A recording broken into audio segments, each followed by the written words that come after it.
Give me a little intro there, Gomer. There's no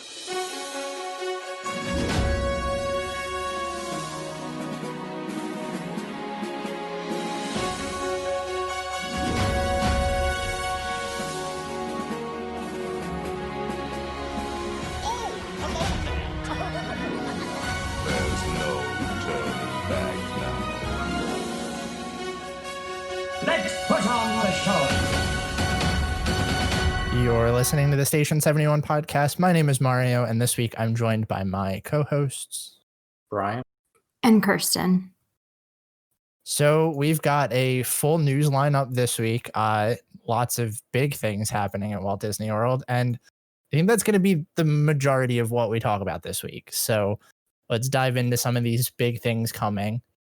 First up on here is that Disney is going to change the way that Rise of the Resistance boarding groups work. Previously, guests had to be at Hollywood Studios around like way too early. I don't even know what the time was for that now, because it used to be like 6 a.m., wasn't it? It was ridiculous.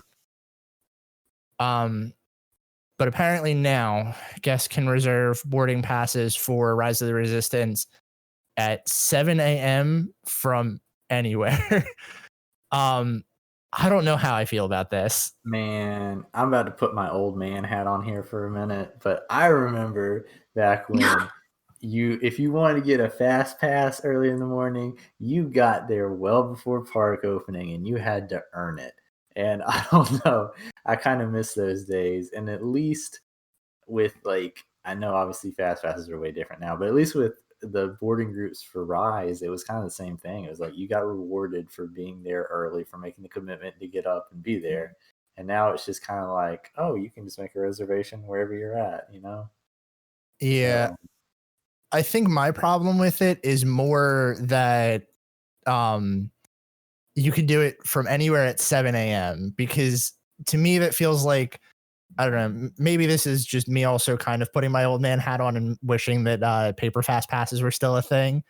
But well, if I don't want to get up for park opening and be at the park at 9 a.m., if I want to be, if I want to get there later, why do I have to be up at 6 a.m. to get on the app? Because you know that it's going to crash, there's going to be issues. It's not going to be an easy process. I already hate doing fast passes from home. I feel like this is just, at this point, you might as well either lump it in with fast passes or just, I don't know, do some kind of paper fast pass or even do boarding groups. Stay with the boarding groups. That was a good idea. Yeah. I don't know. I mean, I think it makes sense from a pandemic perspective, just because I don't know if Hollywood Studios is getting overcrowded in the morning because of this. So I think that makes sense. But I also agree. I think that all of us who know how to go to Disney, we're not just a random clueless family who doesn't know how to Google. I think that almost everybody would say they prefer the paper fast passes and how it used to be, because it was way easier to the line. I know why they did it. So the lines would be more distributed, or distributed more evenly, and it totally worked. But I kind of hate that, right? Because there used to never be a line for Haunted Mansion, and there was always a line for, and now there's a 30-minute line everywhere in a typical year, whatever, Well, no, and I agree with that though, because the fast pass system as it is creates lines. I mean, even the paper fast pass system kind of did that too, but it was, it felt more distributed. Maybe that's just me looking at it with rose tinted glasses. But I feel like you said, now you have that the Haunted Mansion is posted at a 60-minute wait, but the average person that's going into the line has to wait for the fast pass merging points. They have to wait through all of that. Whereas you have one consistent line that feels more like a quick read on what you're actually waiting for. And I don't know. I mean, I get it, and I get why they did it, and I understand the perk, and at least we don't have to pay for them. That's the big plus, because I feel like if they started charging for fast passes, we'd all be singing a different tune here.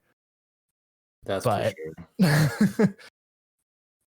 Yeah, do y'all worry that will change now because of this Oh, it's gonna change. We're gonna get Max Pass. I can tell you that right now. I hate it. We're gonna end up with a system kind of like Disneyland's. I mean, I've heard that Disneyland's is fine, but also they're a different clientele, so that may be an issue when it comes if it comes over here. But I don't think that a tiered purchased fast pass is so far out of the realm of possibilities. I feel like this is gonna. I'm very curious to see. Yeah, I don't know. I feel like this is gonna speed up the process of getting to that point. True. I'm curious as to see how, if they did move to a paid system, how that would work into annual passes too. Here's my guess, because I think Disney doesn't care too much about Disney, like Walt Disney World annual pass holders. I think if we see a fast pass system, it's not going to be entirely paid. I think what it'll start out as is there will be like a tiered purchased fast pass thing where it's like you get 4 fast passes out of the gate instead of 3. And then annual pass holders will probably still keep like the same fast pass system as everybody else. And then they'll slowly start to like kind of either decrease the perks for everybody and APs, so it's less of a blow, or they'll increase the perks from the paid purchase program. That's the only thing that I could see happening in regards to like a fast pass system. Yeah, I could see that. Do you think that will finally push people, like, because I feel like we talk about all these things and these upcharges and how Disney doesn't really care about, like there's so much more like a business now, which people love to use that excuse, which I get it, but also like there are plenty of businesses that don't like screw over their customers. But do you think that like paid fast passes will finally make people say, you know what? No, I'm not going back. No. I think and it sucks because I very much do not agree with them doing that. But at the end of the day, if you're a family planning an annual trip and you're, dropping like $4,000 or more on the trip, and they say, oh, okay, well, to get fast passes is going to cost you an extra, I don't know, $300 to $400. Yeah, I think most people are just going to say, oh, okay, well, it sucks, prices are going up, but I think they're still going to pay it and they're still going to go. Well, and that's a good point too, because they do annual ticket increases, and there's almost never a point where anybody besides the like outrageous Disney fan gets upset about it. Like the casual Disney goer knows Disney's expensive. How many times do you tell like so many people that you talk to somebody that doesn't know you're a Disney fan and they're like, isn't that expensive? Isn't that a really expensive trip? And like it can be. But these little things that are free are what usually make up for that. But that's to us. The person that's telling you it's an expensive trip isn't going to care when they see, $3,000-$4,000 just in like park expenses alone. Like the average guest knows it's expensive, and having an additional upcharge wouldn't really negate that, I don't think. And honestly, if you think about it, like the casual once in a lifetime people, a lot of them don't even realize that FastPass is free. Like, have y'all ever had that conversation with somebody? So well, we did our Yelp episode, and half of the people on Yelp say, I'm so glad that I didn't pay for FastPass, or like this person paid for FastPass. Why do they get extra perks? And it's like, no, you get that too. That's free. It's included. It's crazy. I'm not going to say I hear it every time, but I would say at least every 2 to 3 times I go to the park, as I'm walking through a fast pass line, I hear somebody mention, like, I can't believe, like, we're going to have to pay more to do fast passes, so we don't have to wait in this line anymore. And it's like, geez, people. Do you ever tell them? How do you come forward? No, I'm just like, you know what? Maybe I know that makes me sound like a total but I'm like, you know what? If they didn't do any planning like to that extent before they came to this very expensive park, they kind of deserve it. Well, we're kind of going off on a little side tangent here, but I guess that brings up a good question. What do you think Disney could do to make it more accessible to the average guest? I mean, I don't think they need to, because Disney doesn't really care about their free services, but like, I don't know. To us, we know how to plan. We know the ins and outs of it. The people that listen to the show probably know the ins and outs of it because most of the people that listen to the show are like big Disney fans. But I don't think that information is exactly the most accessible. It's there, but it's also like you kind of have to read through it to get it. No, and I mean, to bring it back full circle, it's like that was one of the things about having the old paper fast pass system. The fast pass thing was right there at the entrance to every queue, and I think everybody kind of knew like how the system worked, and you could go up, grab the paper fast pass, and when your time came up, you came back. Like now that everything's done online or the app, there's literally nothing in the park that says like, hey, go even, a sign near any of the fast pass lines, like, hey, go online or on the app and secure your fast pass. There's nothing. So like, yeah, if you don't do the independent research yourself, you don't know about it. Yeah. I think if they wanted to make it more accessible, they need to make things less complicated. Like, don't let people make reservations for restaurants 180 days in advance. Don't let people make fast pass reservations 60 days in advance. Like, for us, it's great. Well, some people, for people who are major planners like me, I'm fine with it and I enjoy the planning process. But most people don't want to think about what they're going to ride in 2 months, So I think that they need to scale back. Like, if they scaled back on stuff like that, I'd be way, way less upset if they scaled back on crazy stuff like that and you could only make a reservation like a week in advance, or some restaurants went to like no reservations. I mean, that would not make me near as unhappy as all the crap that they pull with like the upcharges and stupid stuff. Yeah, and I think that'll lead well into what we're going to talk about later. I think maybe our discussion tonight should be about how Disney could bring back the goodwill of everything, but more on that in the next news story. But before we get there, let's talk about this one. Disney has assumed, or is going to assume, control of the Morocco Pavilion's restaurants and shops at Epcot by the end of the year. We kind of talked about the financial troubles that Morocco is facing and kind of where that restaurant and shop was headed. And we knew that Disney was going to be giving them, I guess, kind of a loan was how we worded that. Oh, Paycheck Protection Program. That's what it was.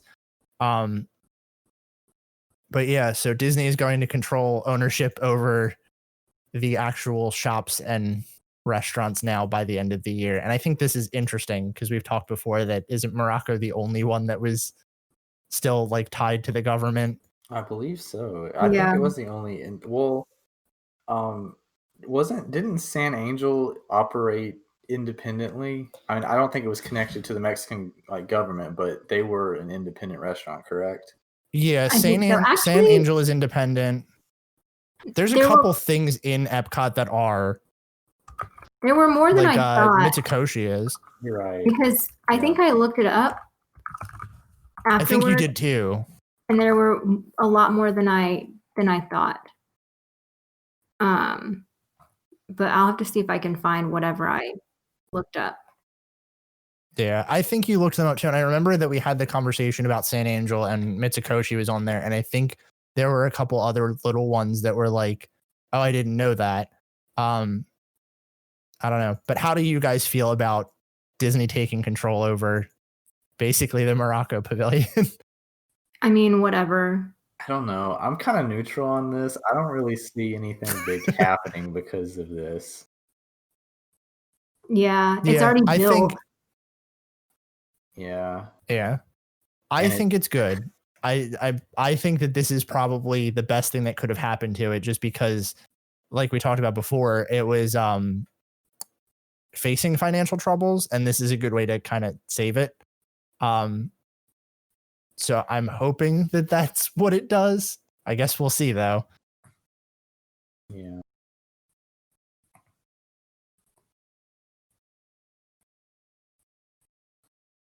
Next news topic, I guess. There's not really much to say about that one.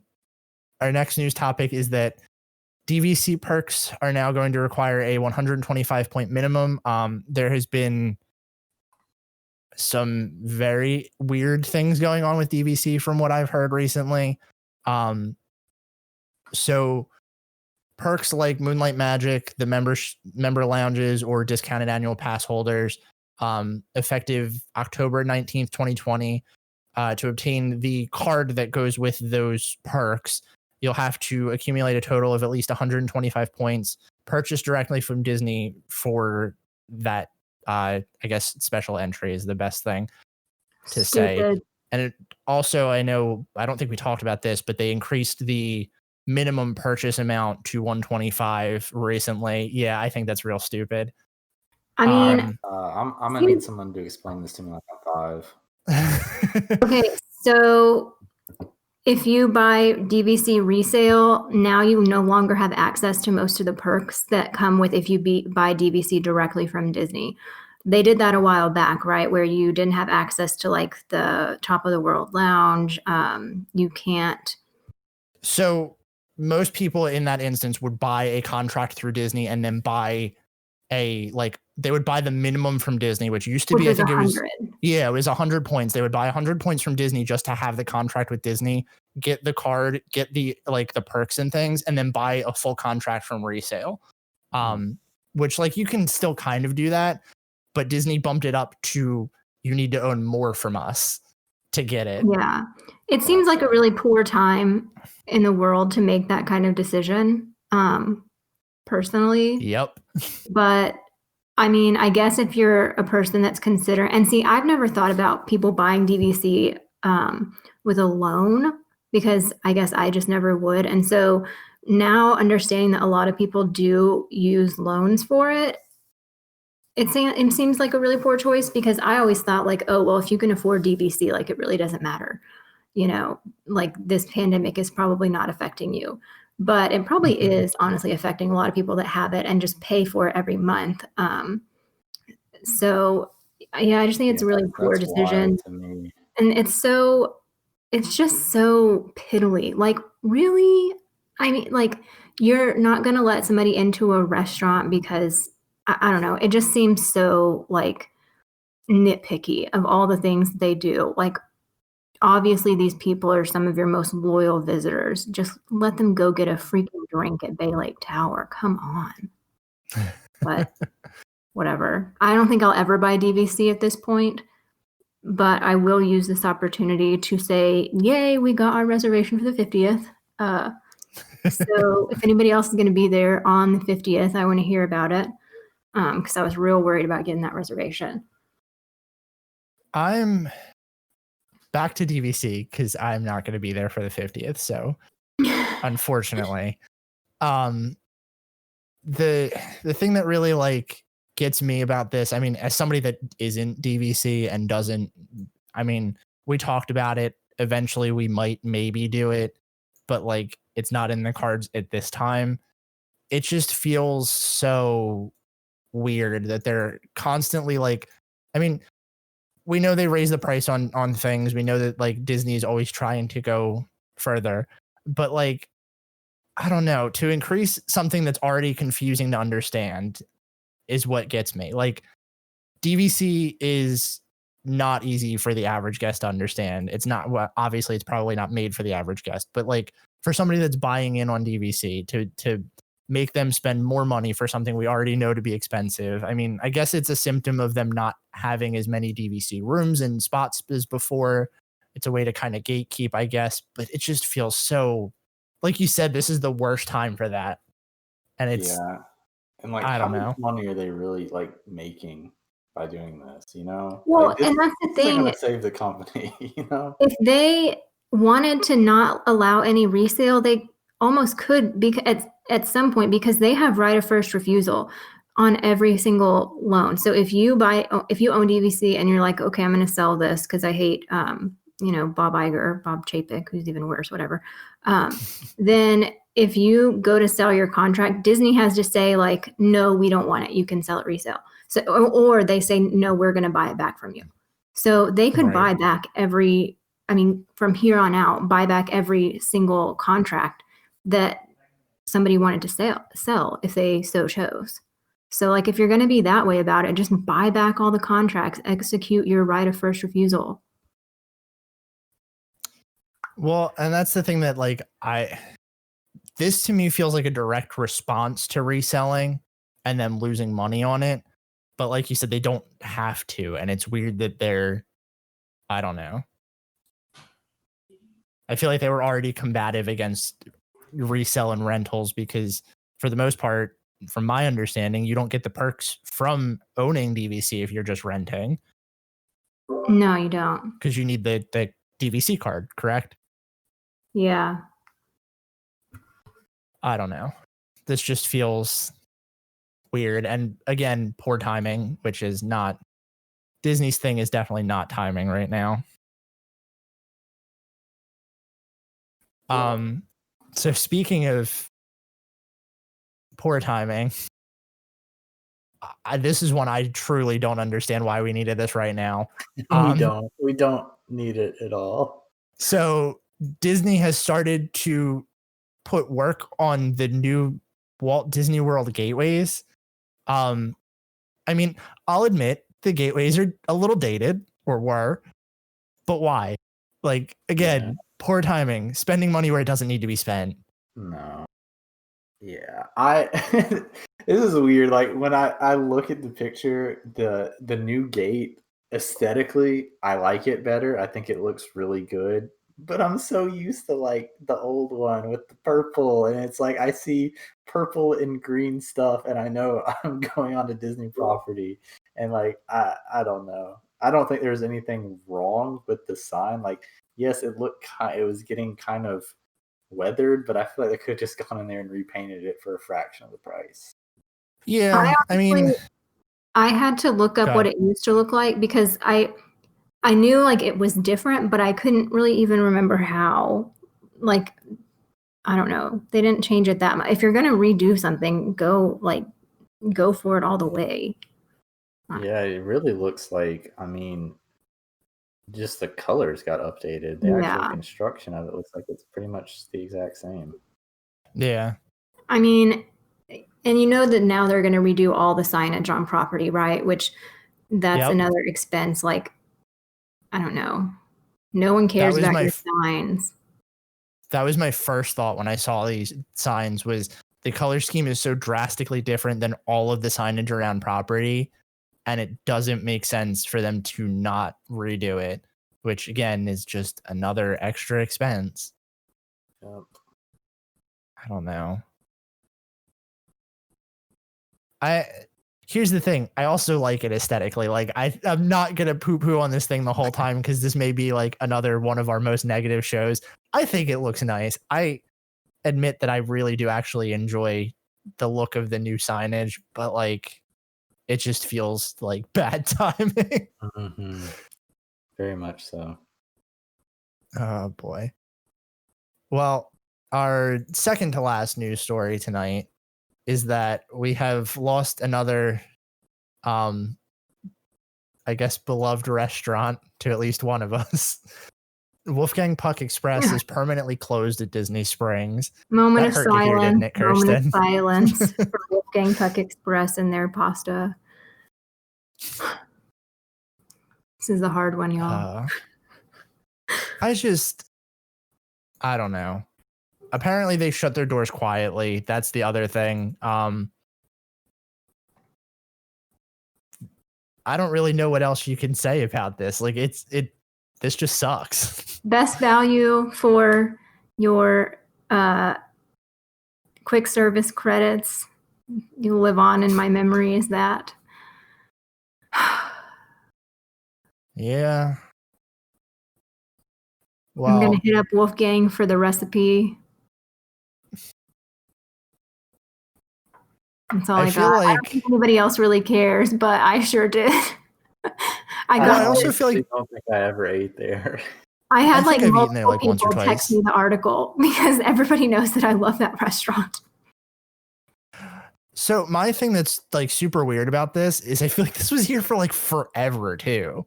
And it was one of those things where it almost felt like it was just never going to go away. Not that that's a bad thing, but like, I don't know. There have been plenty of restaurants at Disney that have deserved to close. I'm looking at you, Tony's, and like this one that was really good and was not like, I don't know, it's not like it's prime real estate or anything. I would hope they're not going to put anything in there quick. I don't know. It's just weird to me. This one just, I didn't see it coming.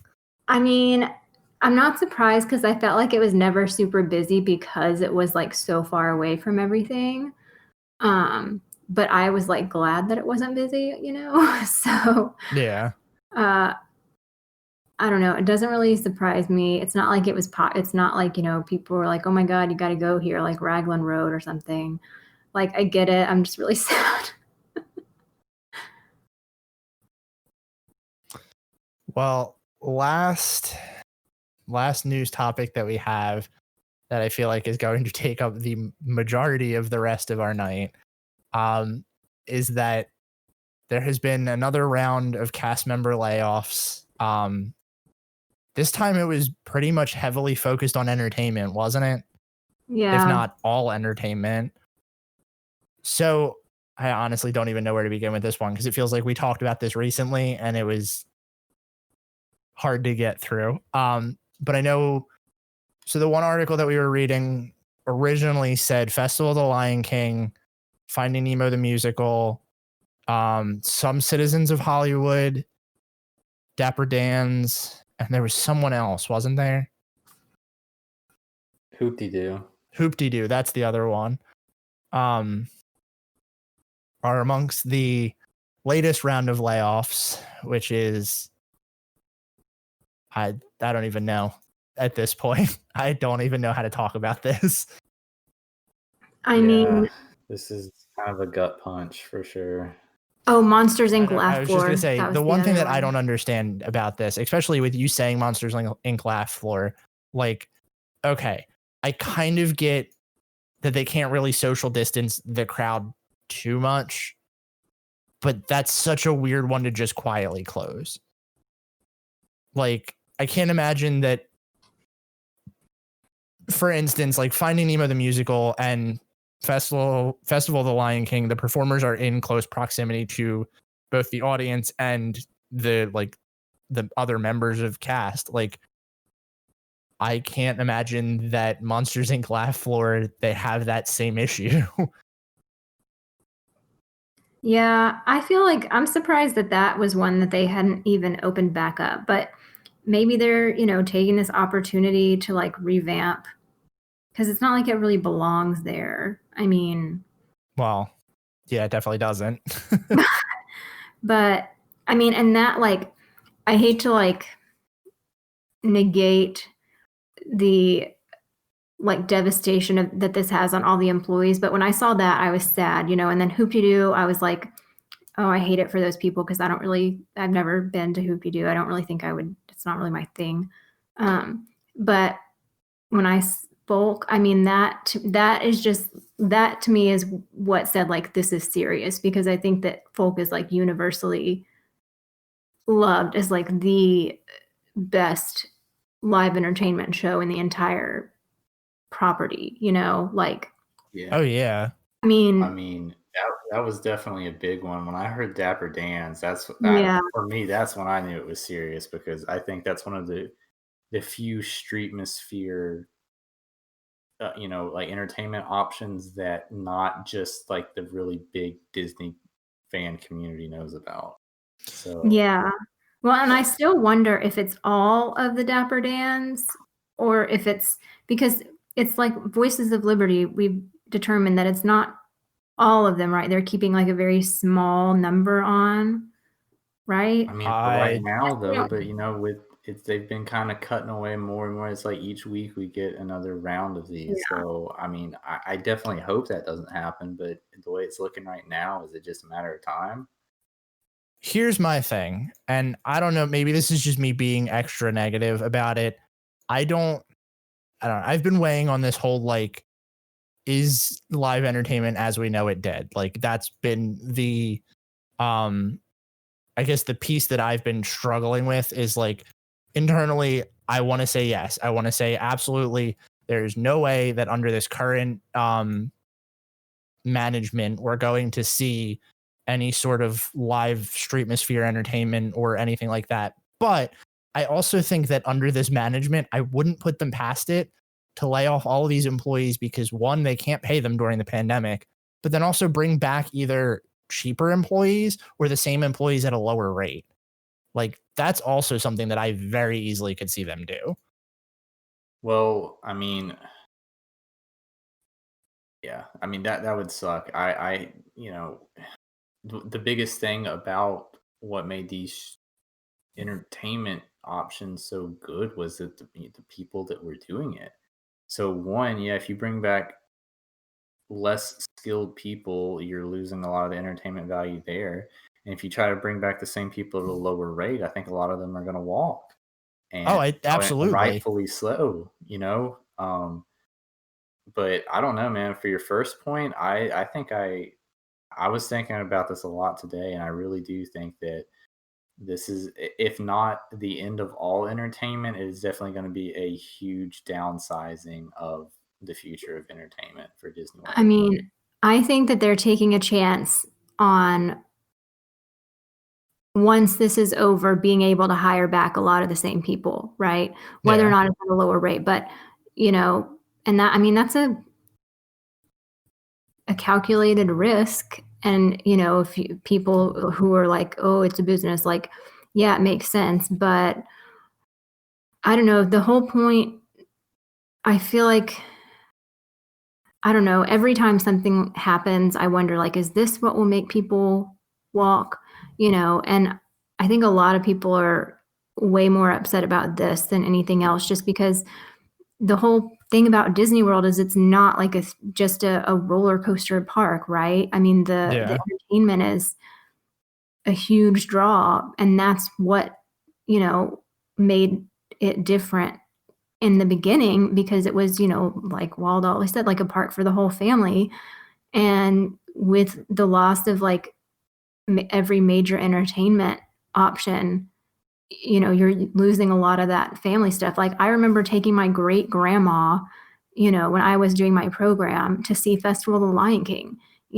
She thought it was awesome. She would not have been able to go ride anything with me, like she was in a wheelchair. I mean, and and that was the first thing that we took Eli to whenever he was 8 months old. And that, it's really like the attractions like that are the things that make Disney such a great family place.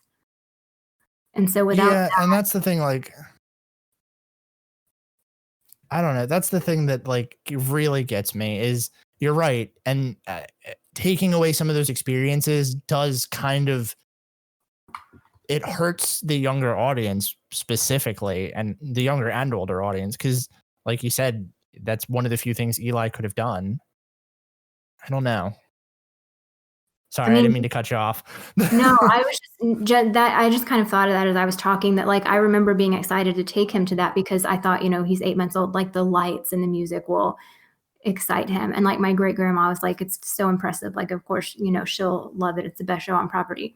And there's really, if you go to a Six Flags, they don't have anything like that that's that universal. It's just, it's not. Even Universal, I think, lacks the deep, talented, like magical entertainment. It's just, I don't think it's as good anywhere else.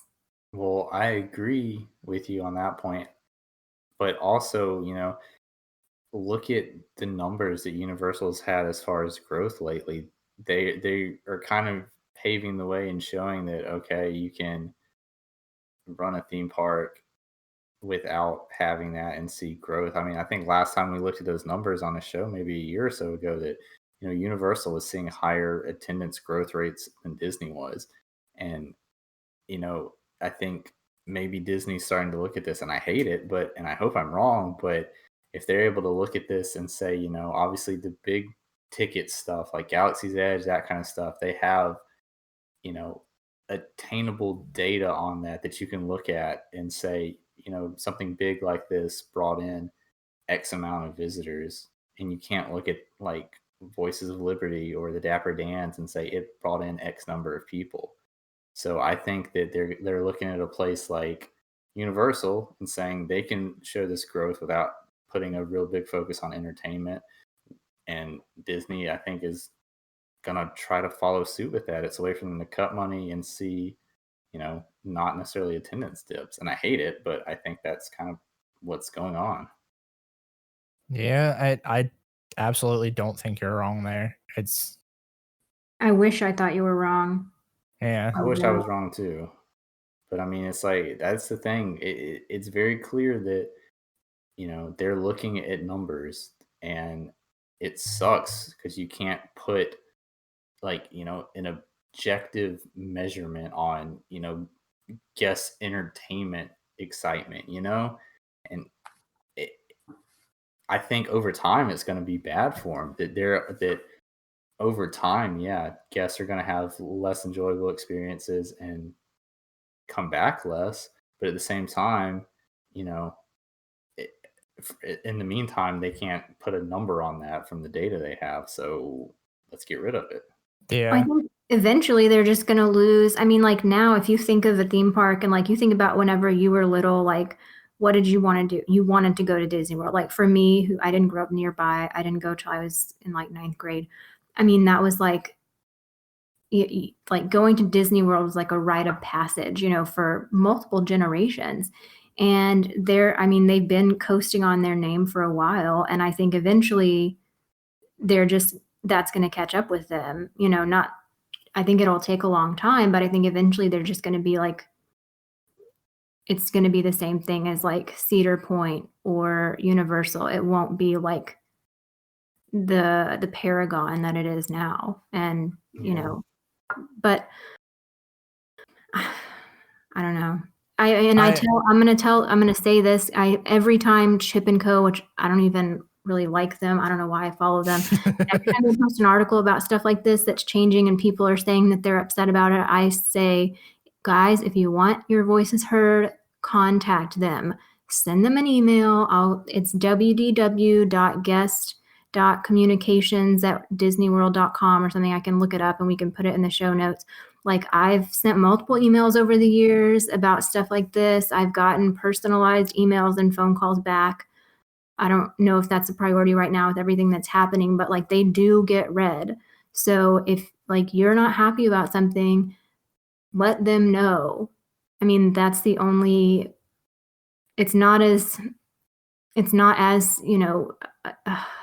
impactful as voting with your dollar and like not going, but it still matters. Yeah, and I think now is the best time to do that. I think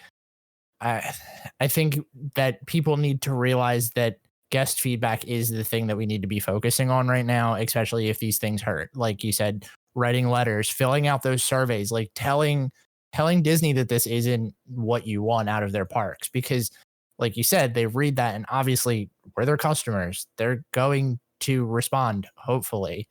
I don't know. This really sucks. That's the only thing I can say.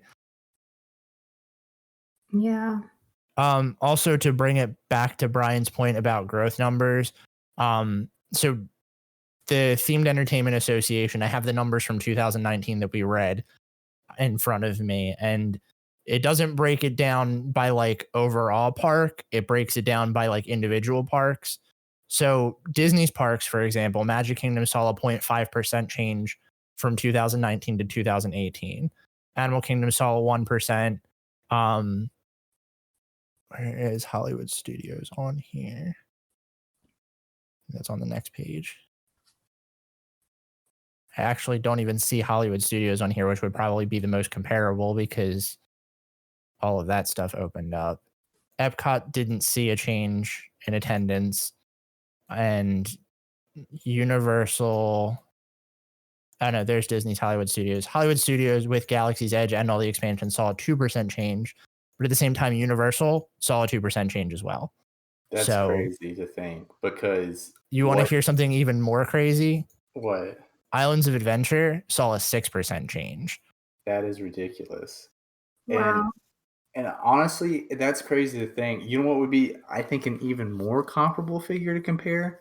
Let's look at 2009, and I'm not saying you have to pull this up, but I would love to see 2019 Hollywood Studios versus whatever the year the Wizarding World first opened, because that I think would be one of the most direct comparisons. I know that, obviously it was a different different time, but those are the two like big opening things.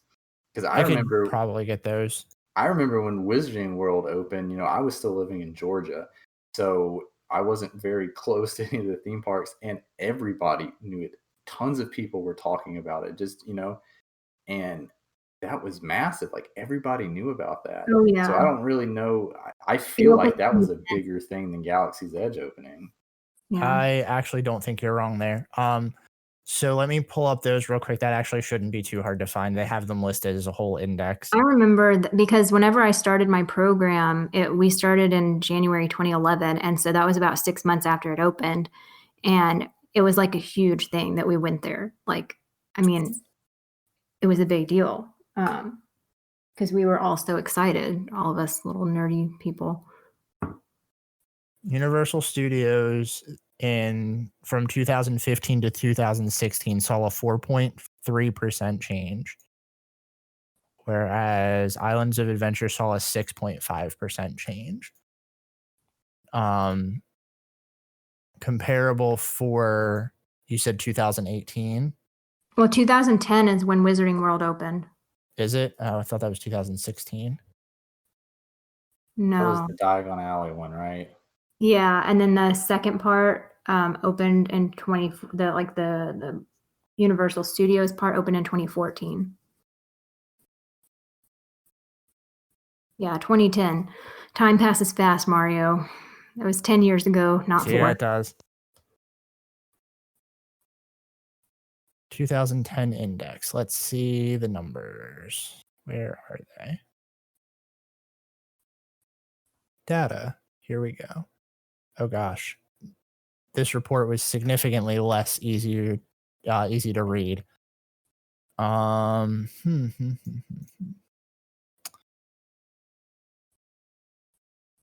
Universal Studios, Orlando, Florida, 6.1% growth. Ooh, okay. You ready for this one? Islands of Adventure, 30.2% growth. Holy moly. What happened that year? Wow. That's crazy. I mean, that's insane. I'm surprised it's that much more than Star Wars, honestly. Kind of. I mean, it's... I feel like Harry Potter, I'm going to say this and somebody's going to come for me. I feel like Harry Potter is like more... Actually, I don't feel like somebody's going to come for me. I feel like Harry Potter is more our generation, whereas Star Wars is an older generation.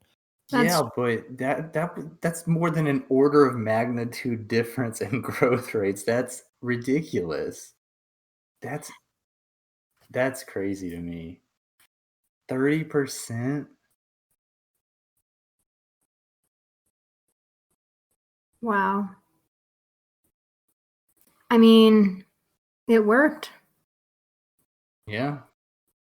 Yeah, and I wonder if Disney ever had the opportunity to acquire the rights. Now they're like kicking themselves. Maybe that's why now they buy everything. But I also feel like it's kind of hard because I think at that point Universal didn't have a competition on Disney, so the growth percentage probably was less. Like the way that they write these themed entertainment reports now, it gives you the breakdown of like attendance in 2019 and then attendance in 2018. But the way that they used to write them was just, here's the percentage of growth. So the numbers at Universal could have been really low in 2015, and then they just shot up, which I guess is the same thing as growth. But but I mean, like, I don't know. I feel like at that point it didn't really have the staying power that Disney does now, but with the Harry Potter acquisition, it does. Yeah. Well, it looks good for your theory, Brian. Not good for us, but... And that's the thing, it's like, I think Disney's going to be looking more to something like that. Like, what new big expansion can we do to bring in guests? Not what can we do for the guests that are already coming to the parks, which is what the entertainment kind of is. Yeah. Yeah. I don't know. And I kind of want to try to talk about this.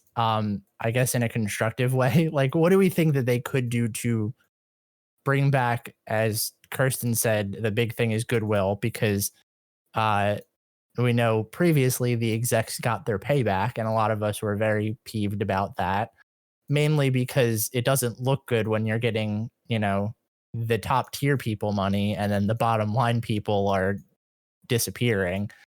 What do you think Disney could do as goodwill to, even if it was just for optics, appear better?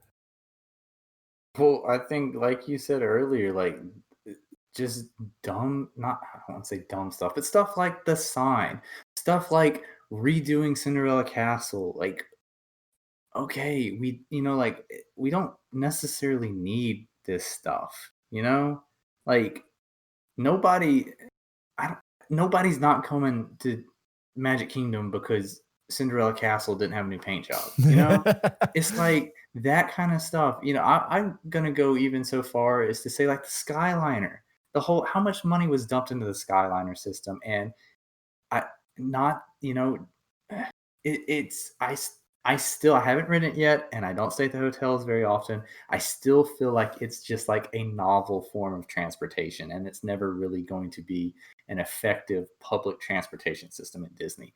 Stuff like that. I feel like that does not need money dumped into it.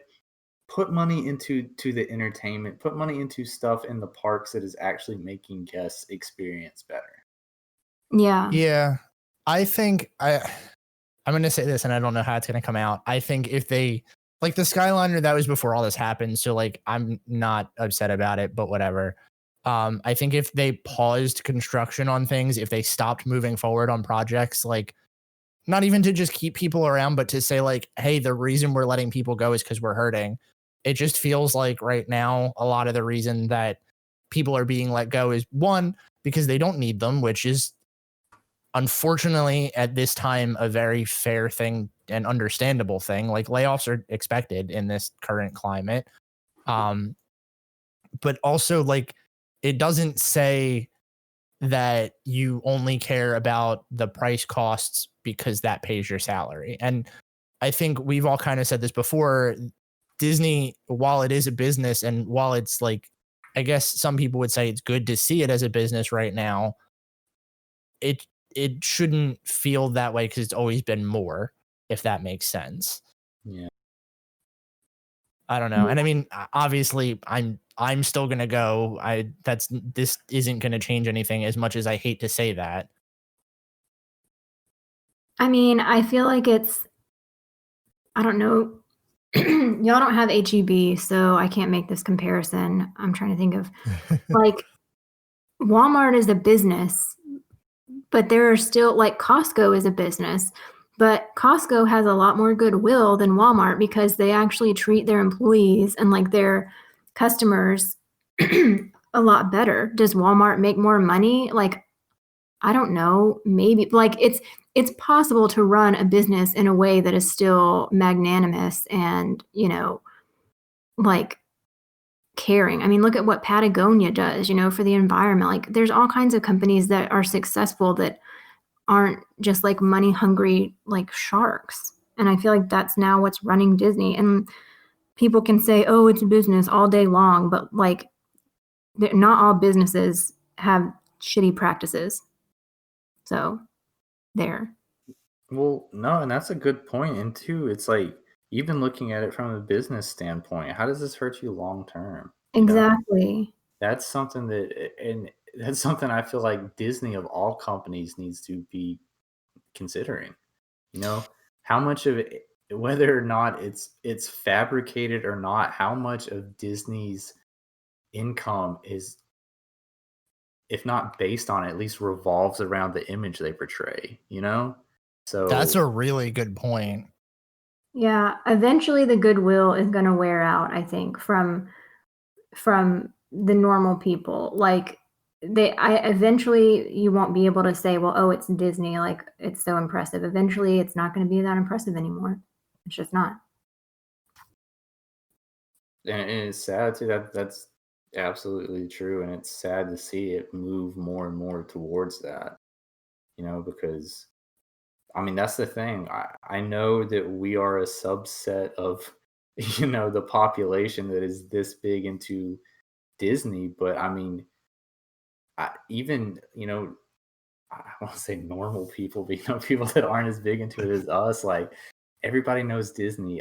Almost everybody, had a childhood that like at least had some part to, that Disney movies played a big part into it. Like it's such a part of popular culture. It has an impact on people's lives that aren't just people like us that are this into it. And like the more and more this gets and steps into that direction, you're hurting that. You're hurting the brand image. You're hurting the ideals that people feel about your company, and just I don't know. Yeah, well, and especially I think our generation, right? Because we grew up during the Renaissance, like we were children for the Renaissance, and now we're having children, and like we're slowly, our generation is starting to have like disposable income that they spend, and like kids, and I feel like there's, they, I mean, I think they're probably going to be successful either way, but I don't know, and who, maybe we're all just idiots with like starry eyes, but I just feel like, especially our generation, we grew up with such strong ties to like what Disney was portraying and like that fairy tale, and they could have so many loyal customers from us. Yeah. And I think it's also, I don't know. It's hard to say like if we're looking at this with the rose tinted glasses of like this is what it used to be kind of thing, and like I don't know, maybe us looking into it as much as we do hurts the opinion a little bit, but to me, obviously we're living in different times. This pandemic is happening and there are things that they do have to cut, but I don't know. It has always felt more like they cared about things other than the dollar. And now it's just, maybe I'm starting to see that like other people are right. Ew, I just said that. Disney is kind of a greedy company. Yeah. I mean, and there are plenty of people who they can do whatever they want and they're never going to go because they believe they're like totally, Disney is just a corporation, like blah, blah, blah. So I don't know. Of course, us as loyal customers, we want to say like, why don't you make your like customers that you already have happy? But that's not where the money comes from. But at some point, they're going to run out of customers to even try to appeal to. I mean, I think you're not wrong. I also wouldn't be surprised if we start to see like a drastic shift in attendance. I mean, there's just so much that I feel like could change about this in a very short span of time. I mean, we're done. I don't like it. And I don't like where we're headed with it either. Yeah. I think I said that last time when we had this like major Disney call out. But after next year, like I've planned on going to the 50th since I worked there on the 40th. But after next year, we're done for a while. There's too much else to see in the world. I think my tipping point is going to be dependent on how they bounce back from this. I think if Disney doesn't, I hate to say this, I hate to say like if Disney doesn't do the right thing because that makes me feel so gross, but like if they don't treat this with like respect towards their cast and their customers, like the people that make them a company, I think that may be a tipping point for me.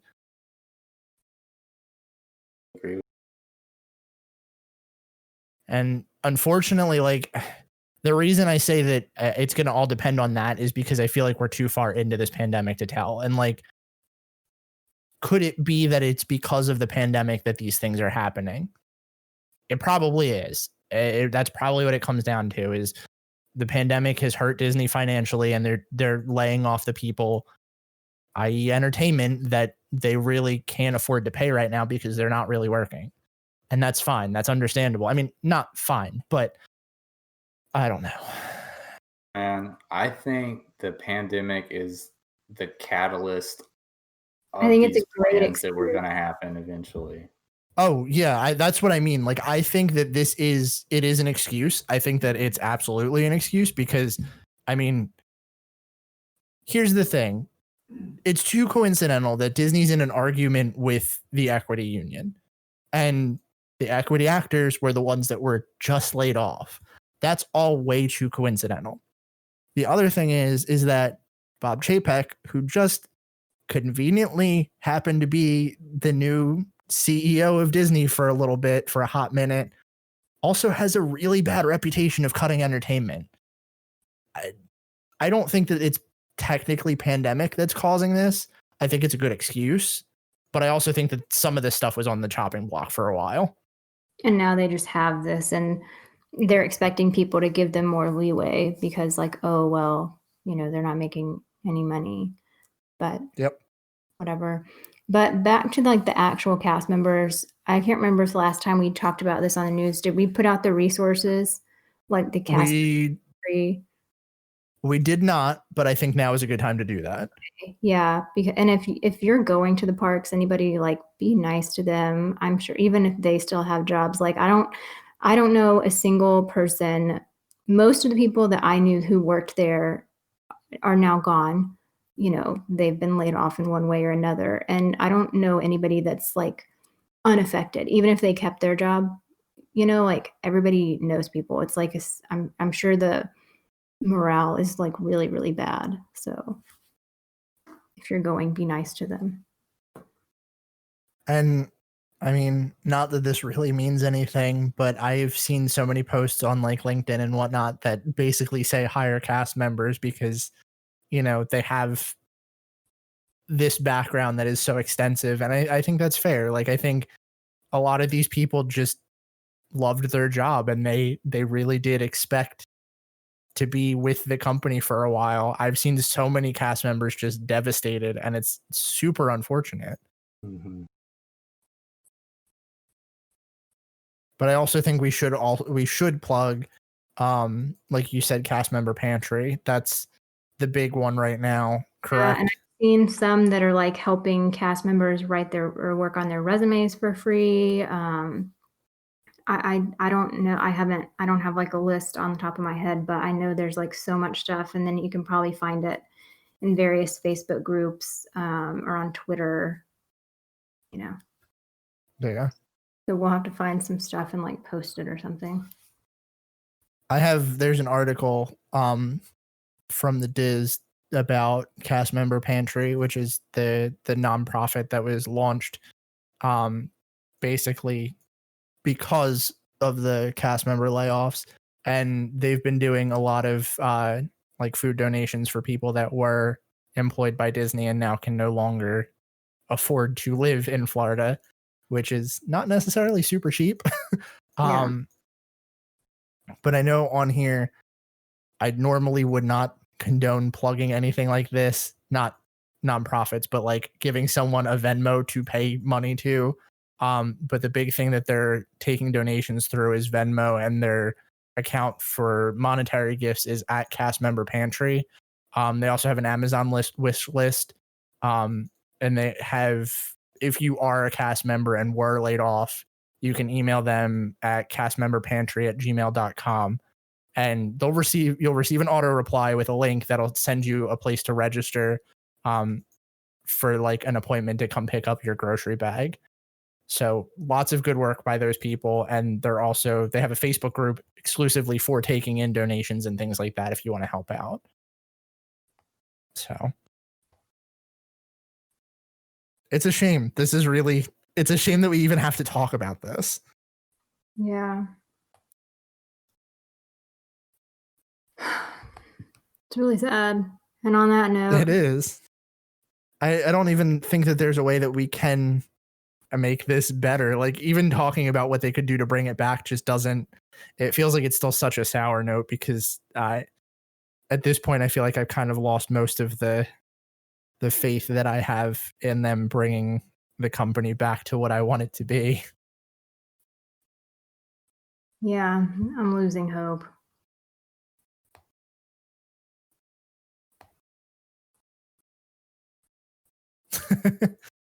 I think what it would take to get Disney back is to put somebody else in the CEO chair.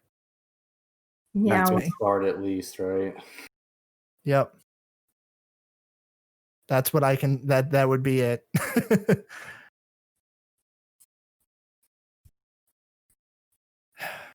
I'll do Well, it a lot cheaper than Bob Chapek if anybody's listening. What was that? I said I'll do it a lot cheaper than Bob Chapek. Wouldn't we all? Yeah. Just hire us, Disney. Pick us up to run. 3 kids in a trench coat could do better. So here's the other thing that I want to ask you guys. Not this may end up being like post show or because this is going to be super negative. Did any of you see the thing that was going around where I wonder if this has it? Apparently after the first round of cast member layoffs, Josh D'Amaro was in Disney Springs and was like consoling crying cast members. And so many people were like really pissed off about it. Everybody was like, he's doing it for the optics. It's just for show. Like he doesn't really care. And it's like, okay, but that's still nice to see somebody higher up in the parks, like trying to take care of cast members. Yeah, I don't know. I mean, maybe it was for optics, but yeah, like you said, is that better or worse than him just being like, Sucks you lost your job. yeah. I don't see Bob Iger handing out any hugs. Yeah.